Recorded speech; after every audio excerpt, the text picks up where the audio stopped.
Assalamualaikum warahmatullahi wabarakatuh. Masih ingat nih? Siapa? Bang Faik. Ya, udah lama kali ini nggak buat video ya. Jadi gini, dulu kan Ane pernah bilang nih ke NTNT Pade bahwa kita harus mulai bergerak secara infirodi, secara masing-masing bergerak. Kita dikelilingi oleh orang-orang baik, kita fasilitasi orang-orang baik tersebut untuk melakukan kebaikan, kita dukung mereka, harapannya kita penuhi ya. Misalnya dalam contoh terkait dengan sedekah, kita dikelilingi oleh orang-orang yang memiliki penghasilan yang cukup misalkan. Kemudian kita tawarkan program-program yang baik, program-program sedekah yang produktif, sedekah yang sedikit gitu ya, tapi masa manfaatnya panjang gitu ya, jariahnya semakin meluas, semakin bertumbuh, bertunas, bahkan berbuah gitu ya. Dan ketika orang-orang kemudian sahabat-sahabat kita, teman-teman kita mulai tertarik untuk bergabung, maka kita pertama yang harus kita lakukan adalah mempertanggungjawabkannya dengan transparan, dengan baik. Ketika kita melakukan kampanye melalui media sosial, maka pertanggungjawabannya pun mau tidak mau, suka tidak suka ya harus dilakukan melalui media sosial. Ketika kita melakukan mengajaknya melalui pribadi-pribadi, maka informasi penyaluran pun bisa dilakukan secara pribadi. Tapi yang kedua adalah yang paling penting juga adalah bagaimana kita menyalurkannya gitu kan ya. Kita kan individu nih, pribadi. Kita tidak memiliki kepentingan, bahkan dalam tanda kutip secara kelembagaan mungkin kita tidak diakui gitu ya.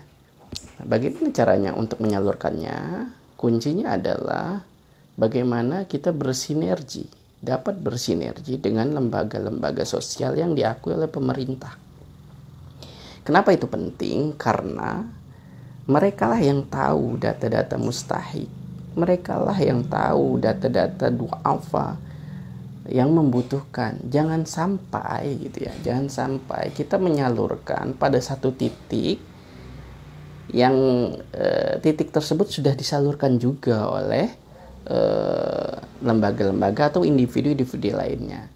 Makanya sangat penting sekali bagi kita untuk bekerja sama. Jangan sampai donasi yang terhimpun itu hanya disalurkan pada satu titik. Kenapa? Karena tidak sinergi, karena tidak saling berkoordinasi, tidak saling bekerja sama.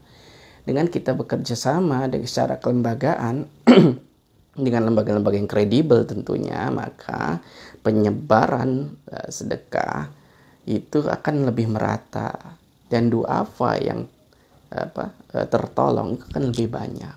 Itu sangat penting. Jadi kita harus juga mulai mengenyampingkan keinginan-keinginan pribadi kita. Kita harus juga mengedepankan kepentingan umat yang lebih luas. Mungkin kita memang bisa mendapatkan manfaat di hati gitu ya, bahwa hati kita menjadi lebih nyaman, lebih tenang karena menyalurkan. Tapi tentu itu saja tidak cukup. Kita kan harus umat ini kan memiliki banyak permasalahan gitu ya, yang kita mencoba untuk menyelesaikannya satu persatu.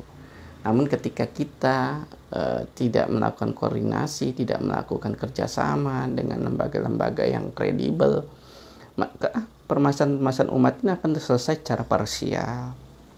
Bukankah lembaga-lembaga sosial itu memiliki program-program pembinaan yang berkelanjutan yang kita tidak bisa memegangnya secara individu? Tentu akan lebih baik ketika kita bekerja sama dengan mereka, merata dan berkelanjutan. Dan ke depan permasalahan-permasalahan umat akan selesai, insya Allah. Jadi lakukan terus kebaikan, ajak orang melakukan kebaikan, tapi jangan lupa untuk bekerja sama, bersinergi, berkomunikasi dengan lembaga-lembaga sosial yang kredibel. Oke, lanjut terus. Assalamualaikum.